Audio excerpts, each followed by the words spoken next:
B2 stealth bombers America ఇది ఉపయోగించింది. ఎక్కడ ఉపయోగించింది? Iran nuclear enrichment facilities. ఇప్పటివరకు ఉన్న సమాచారం ప్రకారం 4 B2 బాంబర్స్ని ప్రయోగించింది. ఒక్కొక్కటి కూడా ఏంటంటే వాటి లక్ష్యం భూగర్భంలో ఉన్న మిసైల్ సైట్లని, బ్యాలిస్టిక్ మిసైల్ సైట్స్ వేర్ ఈ మిసైల్స్ని తయారు చేస్తారు. భూగర్భం లోపల ఇరాన్ చేసుకుంటుంది. ఇరాన్కున్న టెక్నాలజీ, వాళ్ళకున్న సైంటిఫికల్ అడ్వాన్స్మెంట్ ఇవన్నీ కూడా నెక్స్ట్ లెవెల్. అమెరికా కూడా అర్థం కాదు. ఇప్పటివరకు ఏంటంటే అమెరికా ప్రపంచానికి ఒక పిక్చర్ ఇచ్చింది, తానే తోపని. కానీ అమెరికాని మించిన తోపులు ఉన్నాయి, చాలా దేశాలు ఉన్నాయి, అందులో ఇరాన్ ఒకటి. ఇరాన్కున్న అడ్వాంటేజ్ ఏంటంటే 5000 సంవత్సరాల నాగరికత.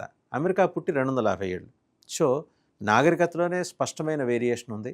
అండ్ ఒక ఆర్గనైజ్డ్ స్ట్రక్చర్ నుంచి ఇరాన్ డెవలప్ అవుతూ వచ్చింది. ఇలాంటి వలస దేశాలు లేకపోతే వలస రాజ్యాలు సంయుక్తంగా కలిసి ఏర్పాటు చేసుకున్న యుఎస్ఏ లాంటి దేశం కాదు ఇరాన్.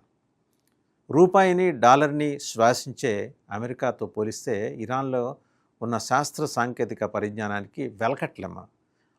వాళ్ళు భూగర్భం లోపల ఈ బ్యాలిస్టిక్ మిసైల్ సైట్స్ని డెవలప్ చేసుకుని అక్కడ పెట్టుకున్నారు అంటే చిక్కకూడదని. ఇరాన్కు ఉన్న ఒక జియోగ్రఫికల్ అడ్వాంటేజ్ కూడా ఏంటంటే విపరీతమైన పర్వత సానువులు, శ్రేణులు ఉంటాయి, వాగులు, వంకలు అండ్